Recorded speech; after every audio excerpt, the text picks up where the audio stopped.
সেদিন ছিল সরস্বতী পুজো, আর আমার মেয়েরা সেই দিন নতুন জামা পরে, আমার মা দিয়েছিল এই জামাটা, তো ওই জামাটা পরিয়ে দিয়েছিলাম। তো আর সকালবেলা সেই ভোরবেলা উঠেছিলাম, আমি তো 4টের সময় উঠেছিলাম। 4টের সময় উঠে সমস্ত বাসি কাজ সেরে, চান টান সেরে সমস্ত এই গোছগাছ করছি।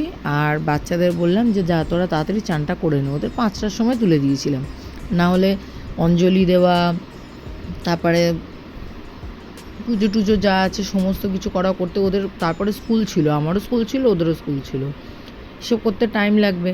তো সেই জন্য সমস্ত তৈরি করছি।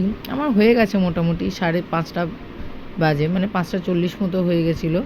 আমার সমস্ত রেডি হয়ে গেছিলো, পুজোর জায়গা গোছানো আর সমস্ত সব কিছু থালা টালা সাজানো সব হয়ে গিয়ে এবারে অঞ্জলি দেওয়ানোর জন্য পুজোতে বসে গেছি। বই টই সব সাজিয়ে গুছিয়ে আর বাচ্চাদেরকে নিয়ে এবার পুজো হবে। তো ওরা মন দিয়ে সেই আমি মন্ত্র পড়ে বলে দিচ্ছি, আর ওরা সেই আমার শুনে শুনে ওরাও মন্ত্র পড়ছিল। স্বরূপে বিশালাক্ষী বিদ্যাং দেহি নমস্তুতে, জয় জয় দেবী চরাচর সারে, কুচযুগ শোভিত মুক্তাহারে, বিনা পুস্তক রঞ্জিত হস্তে, ভগবতী ভারতী দেবী নমস্তুতে। হয়ে গেছে পুজো দেওয়া।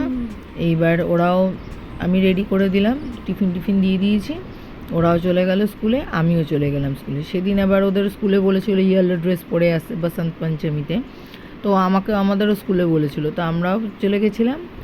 আর এই যে স্কুল থেকে ফিরে এসে আবার ক্যাম্পাসে পুজো হয়েছিল, সেখানেই আমরা গেছিলাম, প্রসাদ নিলাম।